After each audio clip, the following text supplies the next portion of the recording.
irikufanira kuteksiwa ndeyekuAmerica. What is only left is for Mthuli Ncube to say for every toilet visit, you must pay tax.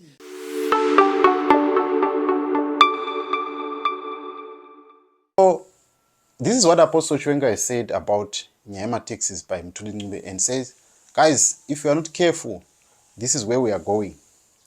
And it actually ties in with the prophecy that he said earlier in March, when he says, look, things are going to continue to be hard until people are going to say, swakwana, kuti hatishada.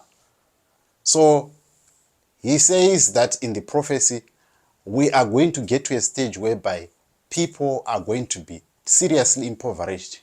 And these taxes are part of what the prophecy says about kuti Zimbabwe, kuti ichinaka. We need to have this consensus of saying, and that's where our liberation or our freedom is going to come from. But let us watch what Apostle Chiwenga said here and the prophecy that he said in April, and tie it in together to say, how is that addressing our situation in Zimbabwe? Irikufanira kuteksiwa ndeyekuAmerica. What is only left is for Mthuli Ncube to say for every toilet visit, you must pay tax. You are polluting the ground with your waste. Kaenda ku bathroom mbamako 50 cents. I'm telling you, Mthuli Ncube will do that very soon. If you fart, you pay tax for air pollution. Mthuli Ncube will come up with these bogus taxations. A shameless minister of finance. Changa matoni mari yekuisa tax mgombe. Anikaita mweya mgombe bizibema ise mari yeZimbabwe. Mashibisa mweya urumende in a pollution management agency. Anyone who farts in Harare will pay tax. Very soon it will happen. You know, the level of Mthuli Ncube's education and the tax brackets and the tax systems is implementing, it's embarrassing.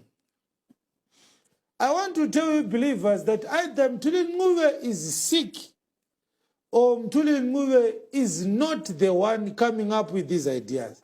Someone sicker than him is telling him how to get money from the people. I can assure you, with the level of his economics, he cannot believe that people will pay tax in the salon. For shaving my hair, I must pay tax. I paid the tax when I bought the hair clipper. I pay tax when I pay for my rentals. The owner of this building pays money to the city council. Yes. That's how we pay tax. Okay. As far as where we are now, we are in 2024 in Zimbabwe. I don't see a reprieve in the short side. As we speak right now, I don't see things changing this year or next year. I don't see that. That's the shortest term I can see. I don't see anything changing. What I rather heard as a voice, it said to me, what is wrong with the people of Zimbabwe is that they don't feel for each other. When someone is being harassed, when someone is being attacked, when someone is being abducted, killed, violated, sexually abused, the society in Zimbabwe turns a blind eye. It's one man for himself, God for us all.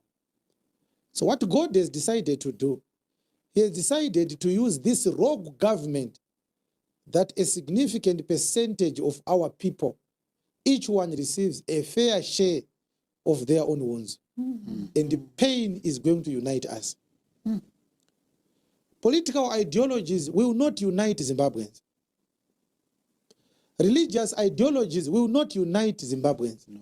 But pain shall eventually unite Zimbabweans. Okay. This time we hear that the government is destroying people's homes, saying that they are illegal settlers. A responsible government does not do that. People are being evicted to create space for the Chinese mines and mining companies to exploit resources In villages where people have been living for centuries, the government doesn't care.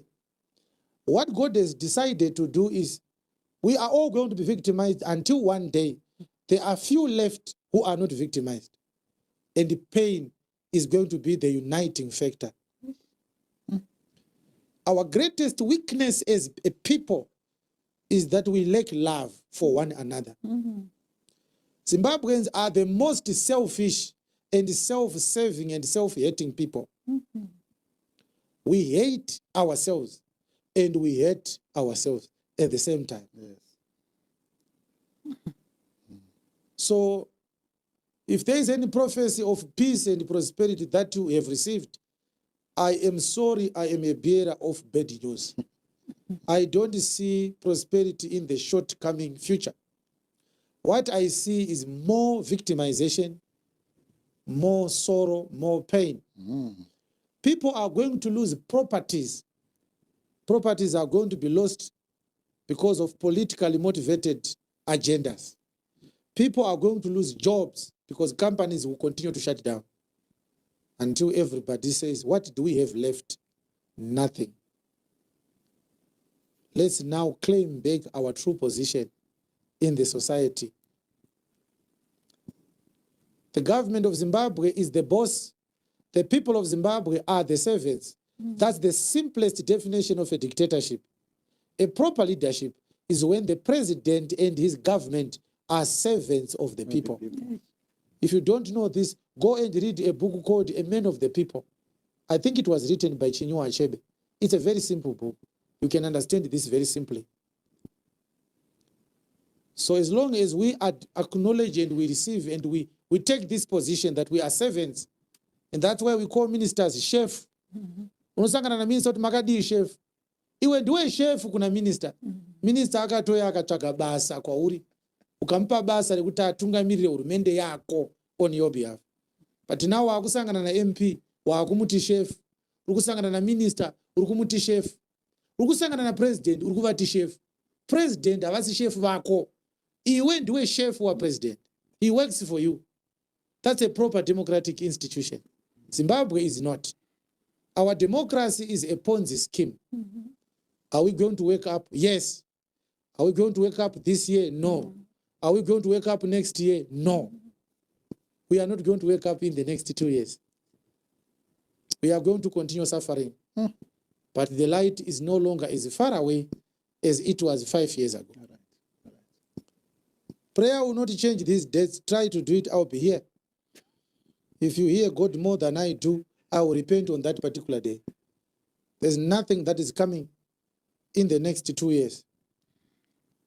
So, kumba kwenyu mimi, kuchatoda kuti mutange mamboirirana mese, kuti our biggest problem is this government in power. Kana msati maakuirirana izvozvo, ndiyo madhetsa acho iwayo.